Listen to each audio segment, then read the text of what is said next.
You can't fail. You cannot fail. It's impossible to fail.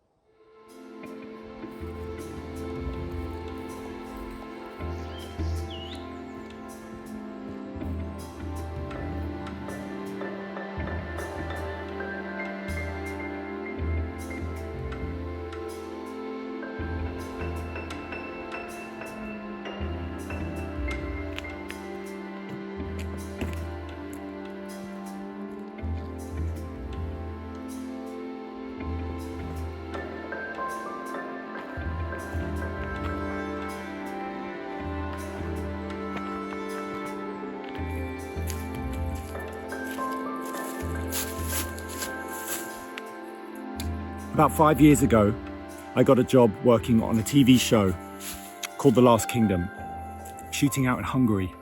I'd been invited by the costume designer, who was an old friend, to go out there and cut the costume for a new character on the show called Skade, who was a Viking witch.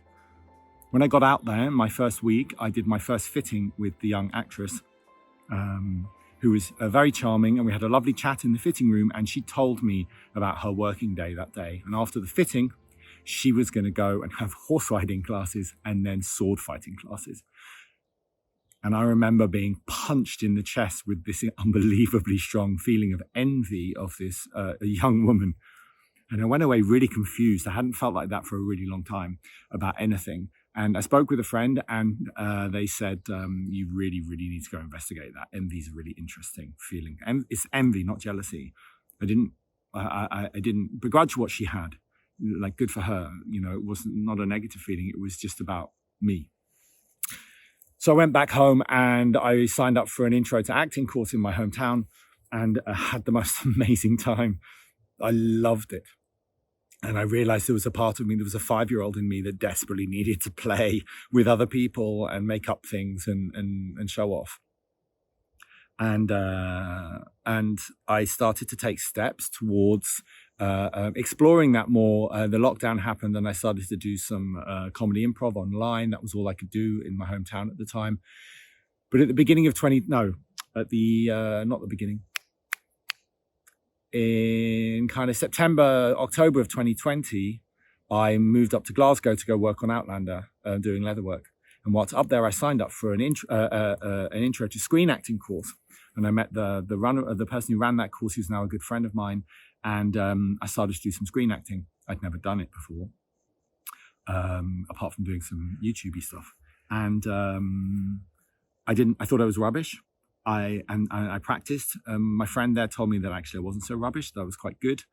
And that was my next step. I started to record audition tapes, and I decided in the spring of 2021, last year, to audition for a diploma in London. I didn't think that I could do a master's.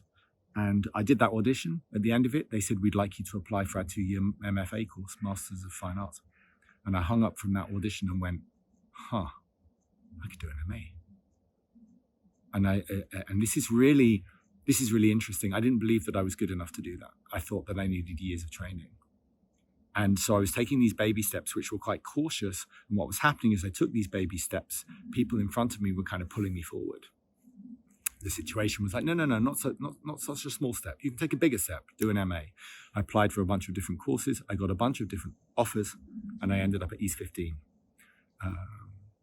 which is just down the road from where I am now.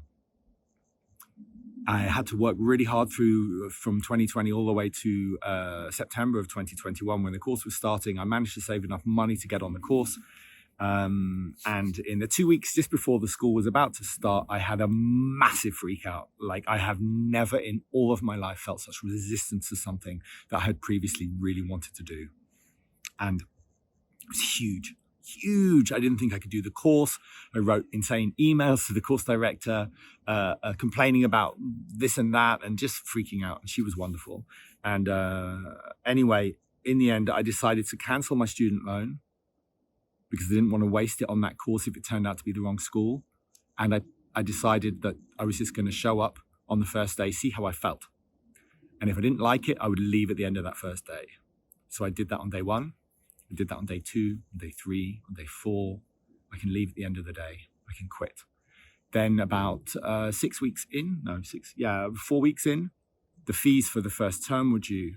So I paid for that out of my own money, nearly £6,000, biggest amount of money I've ever spent in one go, and decided I would stay till Christmas. And if I didn't like it, I would quit. I'd have a 1 term's worth of great training. I could quit. I could apply for another course the following year, take out my student loan, and go somewhere else. Got to Christmas, fees were due for the second term. I decided to pay that and decided to stop thinking about leaving. But I never actually took the decision to take the course. I never did. I never decided to do it. When it came down to should I do it or not, it was too big. So the only thing I could do was to take the next step, show up on the first day, show up on the second day. I had to have that training wheels of I can get out at any time. That was the only way I could do it. It was too much. What was that resistance? It's just the fear of the thing you desperately want to do, that you need to do. And there's a part of you that needs it so badly that you're compelled to step towards it. And then there's the other part that realizes you're going to have to do this and absolutely doesn't want to do it. I think that's that's 2-year-old, 3-year-old, 4-year-old stuff. And another thing was that the only way I was able to do this was to not tell anybody. So my advice to you, if you're in a place where there's a part of you that's calling out to something and you don't know if you do it or not, take one step towards that thing, just one. Go explore it. Take the course, the intro course, the online course, the one-day thing, the PDF, read it, see how you feel, take the next step and keep it secret. Don't tell your family. Don't tell anybody. Don't even tell your significant other if you can get away with that. Because these really special things are really fragile.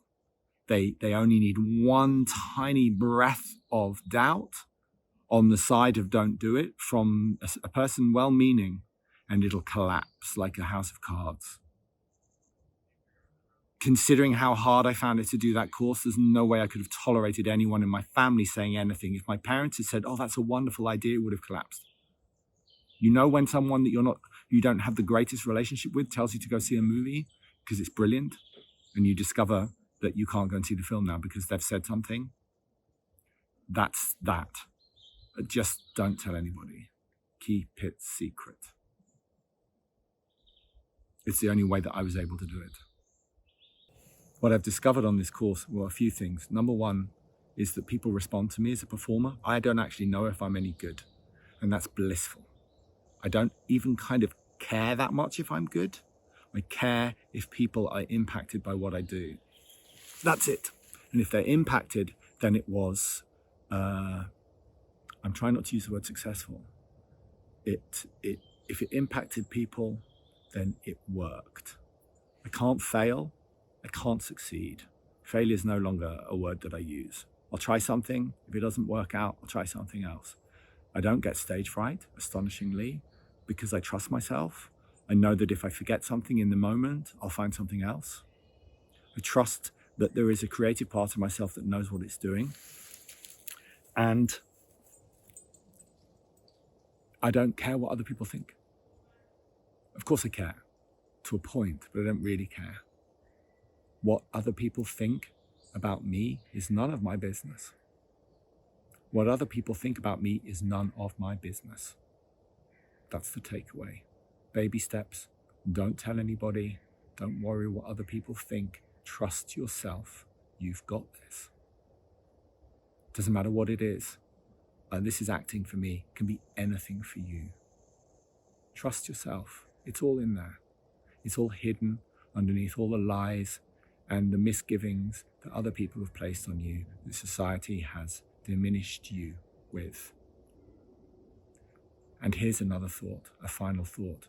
Whoever you are, however young or old you are interesting. You have something really, really important and unique that nobody else has.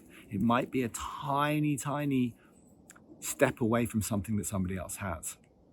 You might sit quite close to loads of other people, but it's still unique because nobody has seen the world through your eyes. No one has felt exactly the same way you felt in all of these different situations. You do have something to say. Maybe if you're young, it's not that refined yet. I'm 50 years old. I've lived 20 different lives already.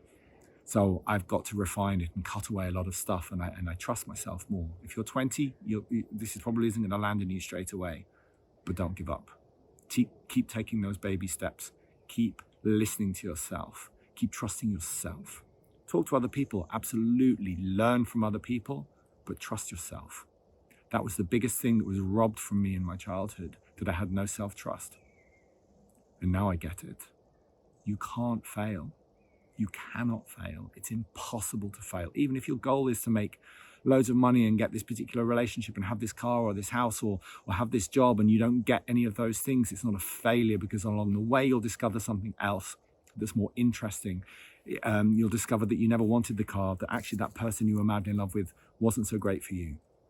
And new vistas, new doors will appear, new dreams will arise. You can't fail. You cannot fail. Go for it. You've got it.